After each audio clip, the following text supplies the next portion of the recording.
Before I was elected to Congress, we used to hear, and unfortunately with some justification, that when faced with a crisis, members of Congress would invariably soil themselves, throw money at the problem, and hope it went away.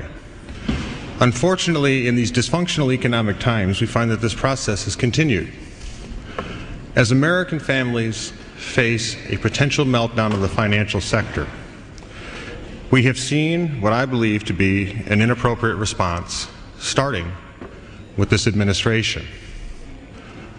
From the time that we were informed that a potential financial meltdown was going to occur, this separate equal branch of governance, which is the United States Congress, was told that we had but one alternative, and that if we did not pass it quickly in the time period specified by the executive branch, that our economy would be severely damaged. It has been my opinion that we were elected to serve in this Congress by the sovereign people of the United States, to make important decisions on their behalf, to do it with our due diligence and our devotion that is due, and to come up with a positive solution to their situation.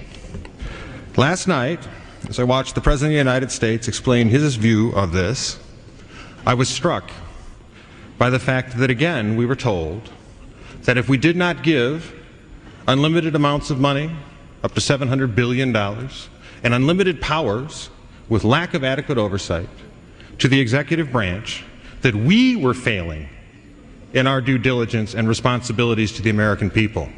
I heard the President of the United States say that if we do not support what they put forward as the only alternative to this crisis, we do not understand the need to act. That statement is false. We understand the need to act. We heard from the President of the United States that if we did not support his plan and the Paulson plan, that we did not care about American families. That statement is false. We care very much about American families. What we did not hear was a recognition that a three-page document that gives to the Treasury Secretary and the Chairman of the Federal Reserve unlimited powers, the likes of which Stalin and Mao killed people for, was not an acceptable response to give to this separate equal branch of government. Today, we are told that House Republicans are standing in the way of a $700 billion use of your tax dollars to bail out the very people who caused this problem. Guilty as charged. House Republicans believe that there is an alternative. The administration tells us that their first, last, only resort is to go to the taxpayers and bail out Wall Street. We fundamentally disagree with this. What we believe should happen is Wall Street should bail out Wall Street.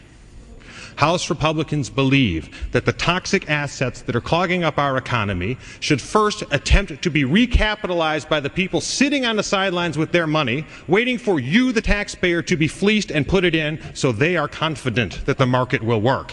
This is not making the market work.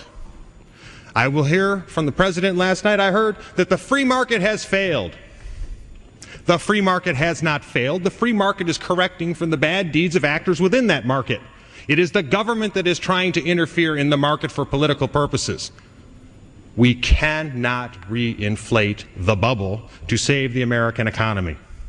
What we need to do is be responsible and lay forward a private recapitalization plan with appropriate government backstop that first and foremost protects the innocent, namely the taxpayers.